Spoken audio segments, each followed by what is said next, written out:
इस वीडियो में हम सीखेंगे वास्तविक माध्य विधि से सहसंबंध गुणांक की गणना करना. In this video, we will try to understand how to calculate Karl Pearson's coefficient of correlation using the actual mean method. I have already written the question on the blackboard. मैंने blackboard पर पहले से ही question लिख कर रखा है. आप देखिए क्वेश्चन में आपको x और y के वैल्यूज़ दिए गए हैं. Values of x and y have been given. x is equal to 2, 4, 5, 6, 8, 11 और y है 18, 12, 10, 8, 7, 5. ना द फर्स्ट थिंग, मैंने कॉलम्स बना के रखे हैं. आपको ब्लैक बोर्ड में इस समय कॉलम्स दिख रहे हैं, लेकिन हम एक एक करके कॉलम्स बनाएंगे जैसे जैसे कैलकुलेट करते जाएंगे. सबसे पहला काम, जैसे ही हमें क्वेश्चन दिया गया है, हमने क्वेश्चन देखा, हम क्या करेंगे, इस क्वेश्चन को हम इसी तरह कॉलम के फॉर्म में उतार लेंगे. ठीक है, तो हमारे पास दो कॉलम्स हैं x और y.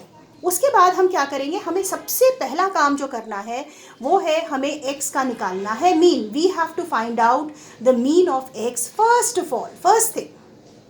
तो मीन का फॉर्मूला क्या है, इससे पहले वाले वीडियो में मैंने बताया है, x bar is equal to summation x upon n. ठीक है, यानी हमें x के वैल्यूज को जोड़ लेना होगा. Adding up the values of x, I get 36. जब आप x के सारे वैल्यूज को ऐड करते हैं तब आपको मिलता है 36. तो x का मीन क्या होगा, x का mean will be equal to x bar is equal to 36 upon 6 which is equal to 6. ठीक है.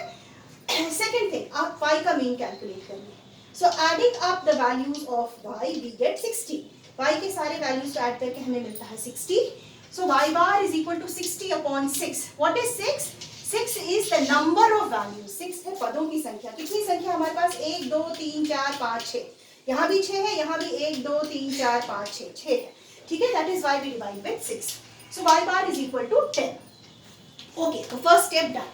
जब आपने x बार कैलकुलेट कर लिया और y बार कैलकुलेट कर लिया, उसके बाद आप क्या करेंगे, उसके बाद आप निकालेंगे ये स्मॉल x. स्मॉल x क्या है, x माइनस x बार.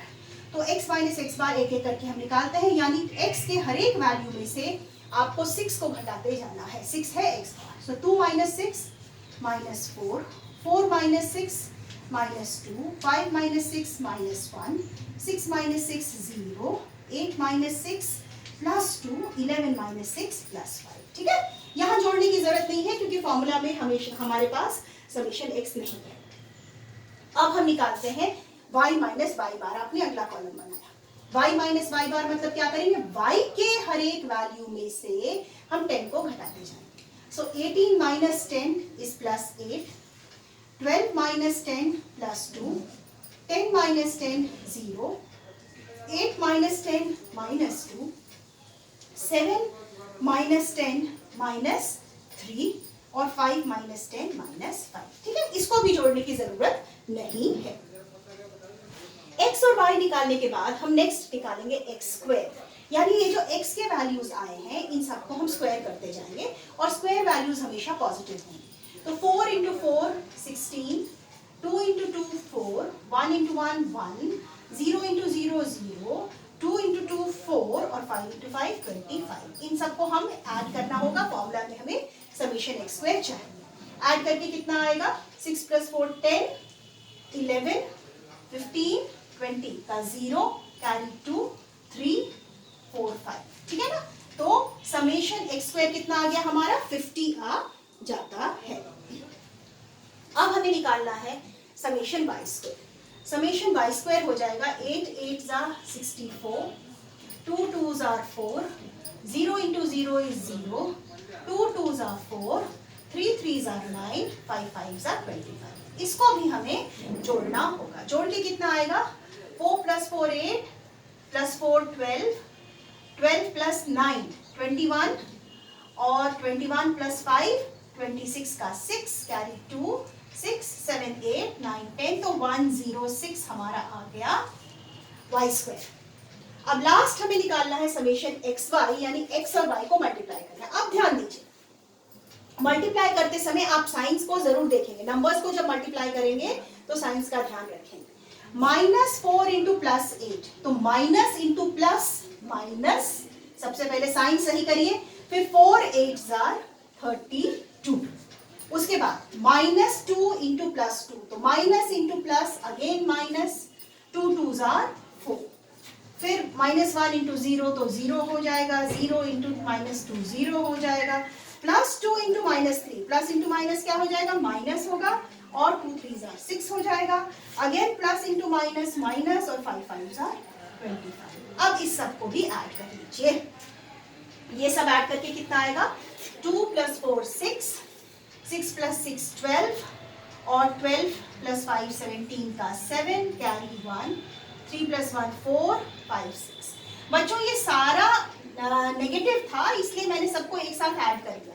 कुछ साइंस अक्सर होगा कि एक्स वाई जब आप कैलकुलेट करेंगे तो कुछ साइंस पॉजिटिव होंगे, कुछ साइंस नेगेटिव होंगे। करना क्या चाहिए, सारे पॉजिटिव को एक साथ जोड़ लो, सारे नेगेटिव को एक साथ जोड़ लो, और नीचे जितना माइनस आया माइनस लिख लो, जितना प्लस आया प्लस लिख लो, उसके बाद उसको सिंप्लीफाई कर लीजिए। In that way you will not make a mistake. अब हमारा ये टेबल बनाने का काम तो हो गया, हमें अब बस r का वैल्यू निकालना है। r के वैल्यू के लिए हमें इन चीजों की जरूरत पड़ेगी, x² y² और xy, इसलिए यहां तक मैं मिटा दूंगी। सिर्फ फॉर्मूला में हमें सब्स्टिट्यूट करना है। जब भी आप कैलकुलेट कर रहे हैं एग्जाम में भी, सबसे पहले आप जो भी वैल्यू निकाल रहे हैं उसका फॉर्मूला आप लिख दीजिए। तो फॉर्मूला हमारा क्या है, r = summation xy divided by √ summation x² into summation y²।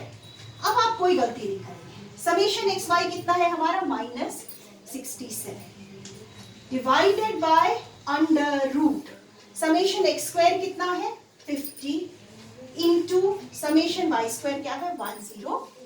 ठीक है, इसको जब कैलकुलेट करोगे तो ये आएगा -67 डिवाइडेड बाय √ 106 को हम 50 से मल्टीप्लाई करते हैं, एक जीरो तो पहले ही लगा दिया, 5 6 30 हो गया, 5 1 5 हो गया। ठीक है ना, 5300 हो गया, राइट। हाँ, 5 6 30 और 5 1 5 530, ये 0 ओके। अब मैं यहाँ कैलकुलेट नहीं कर रही हूँ, आप कैलकुलेटर यूज कर सकते हैं। कैलकुलेटर से, सिंपल कैलकुलेटर, मोबाइल वाला कैलकुलेटर नहीं, जो सिंपल कैलकुलेटर मिलता है उसको यूज कर सकते हैं। इसको अगर आप कैलकुलेट करेंगे तो ये आएगा -67 डिवाइडेड बाय, यहाँ कैलकुलेट करके दिया हुआ है, मैं उसी को यूज कर रही हूँ, 72.8। और 72.8 जब आप इसको सिंप्लीफाई करके देखेंगे तो लास्ट में आपका ये आंसर आएगा -0.92। तो लास्ट में मेरे पास जगह नहीं है, लेकिन आप लास्ट में कैसे लिखेंगे, चलो यहाँ पर बताती हूँ। इसके बाद आपने जो भी कैलकुलेट किया है क्लियरली उस वैल्यू को, सो r = क्या है, माइनस था, है ना, -0.92 एक बॉक्स में इसको डाल दीजिए, so that the examiner knows exactly आपने क्या कैलकुलेट किया है। ऑलराइट, तो ये था पहला मेथड। आप जितने भी क्वेश्चंस प्रैक्टिस कर सकते हैं आप प्रैक्टिस कीजिए। जब तक आप प्रैक्टिस नहीं करेंगे आप इन चीज़ों को सीखेंगे नहीं। देखकर बच्चों मैथ्स नहीं सीखा जाता है, मैथ्स हमेशा करके सीखा जाता है। ठीक है, तो कुछ क्वेश्चंस मैं इनफैक्ट सारे मेथड्स के क्वेश्चंस आज मैं आपको दे रही हूँ, इस वीडियो के बाद ही दे दूँगी। जैसे जैसे मेथड सिखाती जाऊँगी आप प्रैक्टिस करते जाइएगा। आज के लिए सिर्फ इतना है।